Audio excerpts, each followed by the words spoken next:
Welcome to Alter Everything, a podcast about data science and analytics culture. I'm Megan Dibble, and today I'm talking with Ken Black, a performance motorsports data scientist at GM. In this episode, we chat about the challenges of data volume, veracity, and velocity in motorsports, how he's using Alteryx, what has surprised him along the way, and more. Let's get started.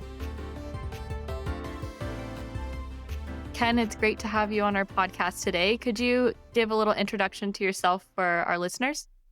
Sure. My name is Ken Black. I work for General Motors GM, Performance Motorsports, out of Concord, North Carolina.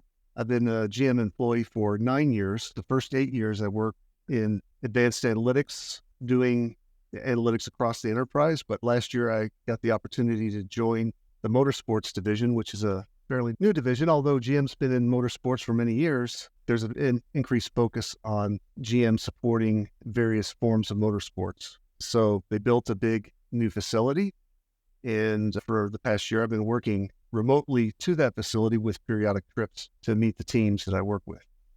Awesome. Yeah, it's fun to have you back on our podcast. You joined us last year for a cool episode around climate change data. That one was pretty popular, so it's always good to have people back to talk about new analysis that they're doing. So I'd love to hear a little bit more about the data that you're working with in your current role at GM. Sure. When you're working in motorsports, it's basically a data-driven world. Everything is determined by data. When I say everything, I mean the outcome of races, who gets to the finish line first, who performs the best in terms of restarts in races. Everything is measured and analyzed through data. So motorsports is a high-intensity sport with massive volumes of data being collected during races. What I've been doing is working with various forms of data coming through the NASCAR circuit. So this data includes things like data collected during the races. Each car has telemetry, and each car will send data out in these packets, 5 data points per second or 5 hertz. So in a typical race, you might have 2 or 3 million data points being created by 38 cars ripping around the track. This data can be anything from how the drivers are controlling the car with throttle or braking or steering, what their speeds are, what their location is. So it's a deep data set coming at us at very high speed. And of course, with 5 data points per second, that means you have to be accurate in your calculations at the sub-second level. So it's very challenging to handle the amount of data and then to interpret it. And part of the challenge that I encountered when I first came to work with the team was the data is asynchronous. So what I mean by that is each race car produces its own data set. They're putting out data wherever they happen to be at whatever signal time that they're putting out data. And so you have asynchronous data in terms of time, but it's also locationally variable. So cars are in different positions on the track. So if you're going to begin to do sort of the things they were asking me to do as a developer, to write code, you have to put this data into a framework where you could do comparisons. So I came in and I was able to quickly ingest the data, figure out really how to use it, figure out how to structure it, how to compute with it, and then how to put it into a structure that we could do comparisons. So part of the challenge here for us is to be able to help drivers become better drivers. What can we teach them about their driving styles and the way that they handle their race cars in the context of a race or a practice session or qualifying session, for example? What I'll finish up with is NASCAR has 3 different series. They have the Cup Series, which is sort of the major leagues of NASCAR. And then they have the Xfinity, which is one step below. They're running race cars. This is for the younger drivers, the people who are building their careers. And then there's the Truck Series too. So they're driving pickup trucks at high speed around the track. So there's each weekend up to 3 events: Truck, Cup, Xfinity. Process all that data, come around, be able to do fast reporting on it. That's really the challenge. And that's why I was brought into the team. It's interesting. I didn't even know about the Truck Series. That sounds really interesting. So not only is there a massive amount of data, but then there's different types of cars and probably pulling in data sets that are depending on the different cars that you're looking at. There's new variables. Well, what I was going to say is you're exactly right, Megan. It's the data that comes through the race channel, what we call SMT data. That's only one part of it. then there's other data sources that we have to bring in to be able to tell the complete picture of what happened. And that data might be accessible through APIs, through NASCAR APIs or other sources. So the fact that I have Alteryx to do this, use Alteryx to process this data is very advantageous because it allows me to pull the disparate data together to tell a story. When I need to get new pieces of information, then I'm able to.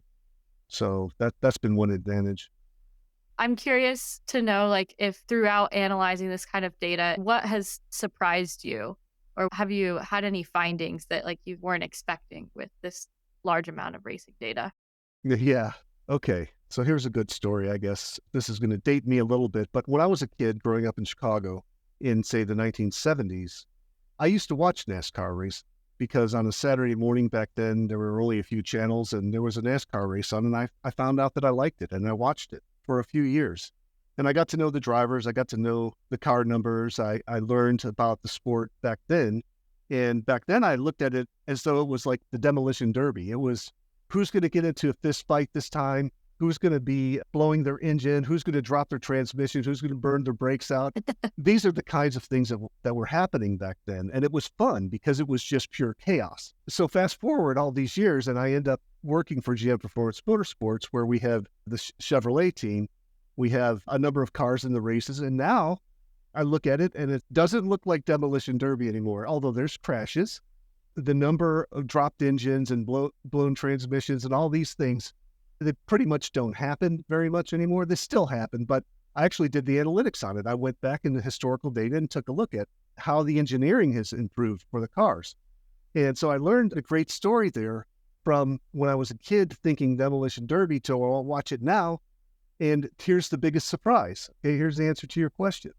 How is it that the sport has evolved to where these cars function literally almost perfectly, and these drivers are world-class athletes, and they drive a 400-mile race at 180 miles per hour, but yet they happened 2 weeks ago, with 3 cars wide, a photo finish separated by 0.003 seconds at the finish line? How does that happen? It's insane. The parity is amazing. And what's happened, I think, as I look back at it with this retrospective view that I have, being in the right place at the right time of understanding the sport over time, I think that NASCAR has created a set of rules over time, and the engineering has gotten better and the manufacturing has gotten better. The cars are just solid, and the performance engineers really do their job great, and the pit crews are incredible.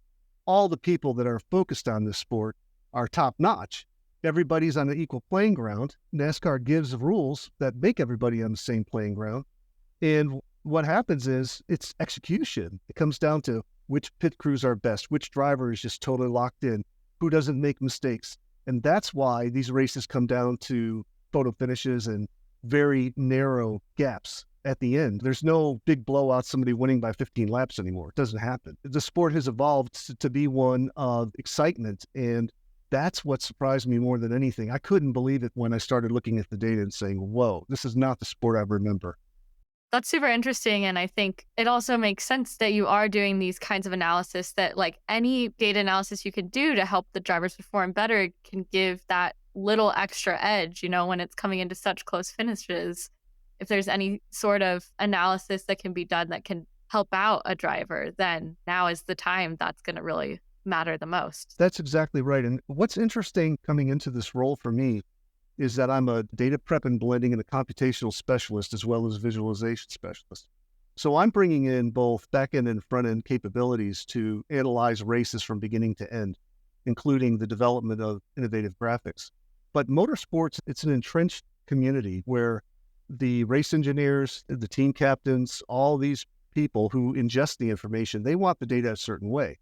So although I may see data being presented in a different way for better intuitive comprehension, they may not want to see it that way. They may want to see it the way they've always seen it. So part of my challenge is to be able to help those drivers, is to be able to come up with new ways of looking at the data that could give them that little bit of insight. And what's interesting is when I create these graphics and I show them to the performance engineers, right away, they'll say, oh, look, this driver did this going into this curve where the other one didn't. They understand the dynamics of the car way better than I do. They could see in the data the way that drivers are driving different, and then they can relay that information to the drivers. Now, that's in a perfect world. it's difficult because everybody's going week to week and everyone's going full speed. So that's the challenge, is coming up with ways to have these analytics help the drivers perform better. That's super interesting. You've touched on this a little bit already, but how has Alteryx been well suited to help with this analysis that you're doing? My first challenge was to build this big computational tool to be able to compare drivers. We call it driver versus driver comparisons.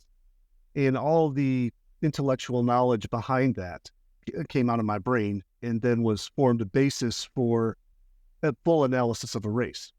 And so what's happened then is when I work with the team members, when I go to the office and I say to the team members, what can I do to help use Alteryx to automate your job, to make your job easier, to give you more time to do the things you need to do in terms of analysis and gaining insight?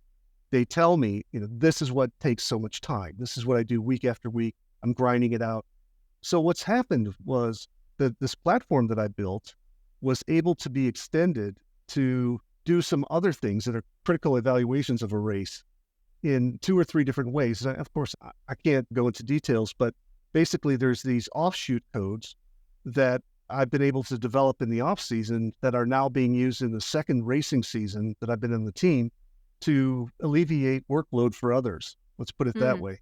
And so I'm kicking out these results after a race is over. I run what it is. I run 9 individual Alteryx workflows that each do a different thing, including things like going and getting API data and processing race results and pulling it all together and then doing computational science work on it.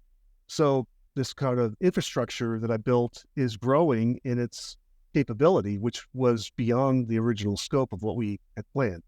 So that was a nice finding from this. And so we'll see where it goes in the future as we learn more about its capabilities. Definitely. And along with that, I mean, you mentioned earlier about the sub-second data and performance. And when we chatted about this episode, you told me that you were involved with the recent Alteryx designer update where we could do calculations on, was it milliseconds? Yeah, it is. I can't remember the precision. Yeah, you could go all the way down to below femtoseconds at 10 to the minus 18th or something. I mean, the date time functions in Alteryx now are very robust to be able to use it in scientific endeavors, things like high energy particle physics, whatever. But for me, all I had to do is get below 1 second accuracy. And so I was able to do that. And then through my testing of it, I was able to discover how that new functionality, how it interacted with other tools. And they gave the feedback to the development team at Alteryx so that they could fix those issues that hadn't been discovered yet. So it was a great thing for me that Alteryx came out with sub-second accuracy. I needed it. And it came out during the time that I was developing the code last year. So that was perfect timing. I think it had been in the hopper for like 8 years or something. It was not a trivial development task. It was very challenging for the development team, but they did it though. They did it, and great timing for you and for GM. Yeah. That's really cool. Exactly. And so you mentioned too that you've been able to automate some processes like throughout your organization. What does that look like, and what has the benefit of Alteryx been for even adjacent organizations? Sure. Most of that work that you're mentioning is the work that I did before coming to Performance Motorsports, where I used Alteryx across the enterprise. And back in 2015, I wrote an article about where I saw my life going, joining GM, and with the expectation of what will I be able to do. And I happened to come across this article the other day and I read it. And it's been amazing for me to go back, jump back 9 years to an article I wrote, find out that I was pretty much right. I was able to use Alteryx across many different avenues of the automotive industry, everything from financial analysis to travel and expense reporting to, believe it or not, developing real world signage for the Ultra Cruise simulator to... Oh, really? Wow. Yeah, just amazing things, autonomous vehicle simulators, Cool. geofencing. I mean, all of this stuff that if you were to say to somebody, could one package develop all this? They would say, no, probably not. But through the continuous years of trials and tribulations of just continuing to study and learn how to do these things, what I found is that Alteryx has been able to do everything that I wanted it to do. And That's really the tale of the story, is that I haven't been thwarted by anything yet. If people talk about scale, they talk about, can it do this, can it do that? You need this big data platform or whatever. But the truth is, I've been able to do whatever I've wanted to do with, for example, one project where I was pulling in data from 6-7 million vehicles every month and Wow.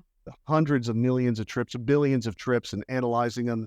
And I never had any trouble with memory or scale of anything I've ever done. And of course, I can't publish any of that stuff because it's all proprietary, but it's just my personal experience is that Alteryx was cleverly designed program from the beginning. And the AMP engine has helped dramatically in terms of being able to handle the large scale projects. And I have not had anything that I haven't been able to do, including this performance motorsport stuff. It's worked well. Wow. And it runs fast. And for example, to analyze one NASCAR race takes, depending upon how the length of the race, between 6 and 10 minutes is all. And it's doing billions of calculations.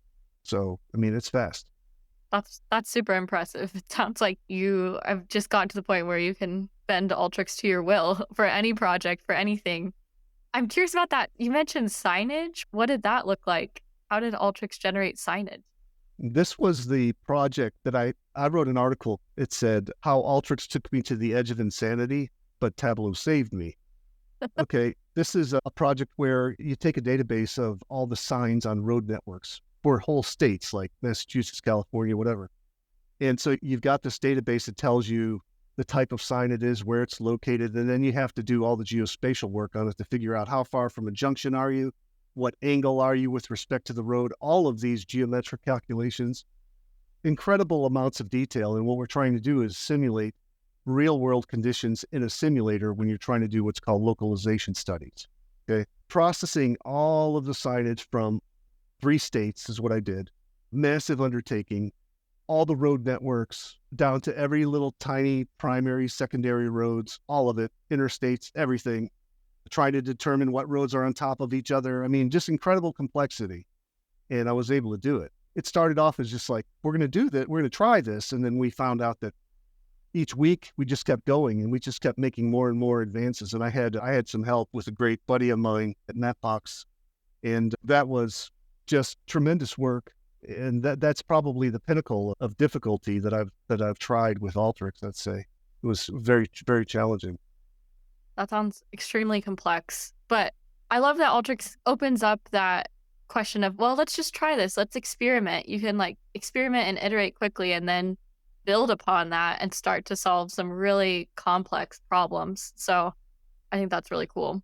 Well, you just nailed probably the most important finding that I have. You asked me what surprised me in performance motorsports. And going back to that question, and here's what it is quick iteration, quick proof of concept development.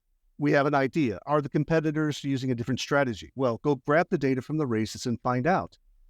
When you have this kind of infrastructure that I have built, where I store all the race data, I could go back quickly and get it from years ago, even that process of previous years of results.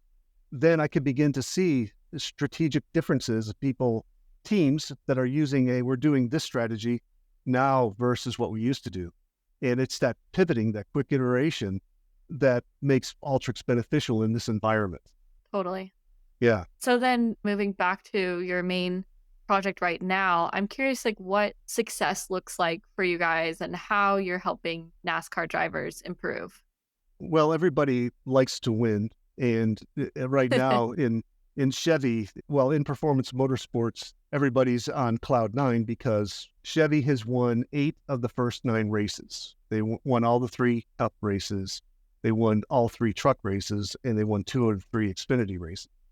So winning 8 of 9 at the beginning of a season is a big deal because these teams, Ford and Toyota, are competing for what's called Manufacturers Cup Championship, and then there's a Drivers Cup Championship. So what looks like success? Okay, well, success is winning, and you get judged on it every week. So that's the thing is, you may win this week, but you may get 4th, 5th place the next week, and you got to rebuild, and you got to build that momentum again. And I would say that performance motorsports is a momentum sport, no pun intended, but it is a momentum sport. I've noticed that Ford and Toyota, they have new bodies this year. So their performance engineers are tweaking downforce versus aerodynamics and trying to get the car set up correctly for the different tracks. So they're going to be a little bit behind where we are. We have a stable body, but you got to win when you can win. That's the thing. And so last 2 years, Chevy has won the championship. And there's a lot more in the analytics for GM Performance Motorsports than what I'm talking about. There's a whole different level of team support, which we won't talk about here. But trust me, we do real-time race support with the teams. And, we have performance engineers that are communicating with team directors and at the track. It's really incredible. You just can't believe the technology. And I'm just thrilled to be here. I'm just thrilled to be working with it. Everything you've talked about just sounds like some of the most interesting analysis. I feel like it makes me want to work with that kind of data, solve those kind of interesting problems. What are your hopes for the future of this project or the future of your role in terms of the analysis that you get to do? Yeah, that's a good question. Well, this goes back to my earlier commentary on how the race engineers like to see data. Most people in the sport have been around for 10, 20 years. This is their life. This is their mission. They're on the road 40 weeks a year away from their families, and they have to make quick decisions. So everything that we do to support them, it's important that what we give them makes their life easier. So it's hard to break through with new technologies to show them, hey, look at the data this way. So what we're trying to do now is automate some processes that have been very manually labor intensive, and they're really geospatial type things. For example, trying to track cars that are going into pit stalls, which pit stalls are they going into and how did they do it before? And so it's like using time series data and geospatial data to understand issues with respect to that, because the pit stall that you pick could be very advantageous in a particular race. So you need to assemble historical data. You need to assemble geospatial data, which could change over time. The pit locations can change. So it's a very big picture of trying to understand the spatial relationships more than anything. So I'm looking into using Alteryx to do a lot of geospatial work, more so than I have now. Of course, my code already does a lot of that, but I would say that the frontier for me right now is the geospatial world. Super exciting. Yep. Never a dull moment. Yeah, for real. Especially when there's races every week, you're constantly getting more data, more feedback. Sounds fast paced. My wife feels like she's losing me because here I am trying to sneak on my phone to watch an Xfinity race or a truck race to see when's it going to be over so I could go process the data, sneak up to my office and process on a Saturday night or Friday night. But it's that passion, I think, that gets infused in you because everybody works so hard. I mean, the whole entire performance motorsports world, from the fans to the employees to the companies, everybody just loves it. And maybe that's the most surprising thing. So I would encourage people to take a look at NASCAR if you haven't for a while and see what it's all about. It's very, very cool sport. And the drivers have their great personalities. In fact, I didn't even mention Netflix just put a series out on NASCAR from the last season's playoffs. So it's a 6-episode season, and I can't remember what they call it. I'm blanking right now, but take a look at the Netflix series to get an idea of what I'm talking about with what NASCAR is all about. It's pretty good little series. Sweet. Yeah. Yeah. Listeners, go ahead and check that out. Well, Ken, thank you so much for joining us today. It's always great to have you on our podcast. Great discussion. And I think you mentioned some of your blogs. We can link those in the show notes for people to check out as well. But yeah, thanks for sharing about what you're working on. Megan, it's always a pleasure. Thank you for having me. I just work as an independent, lonely soul here, just crunching numbers all day. So when anybody gives me a chance to talk, I have to take it. So thank you. I appreciate it. Yeah. Have a good one. Okay. Bye-bye. Thanks for listening. To find a link to Ken's previous podcast appearance and other resources related to this episode, head over to our show notes on community.alteryx.com/podcast. See you next time.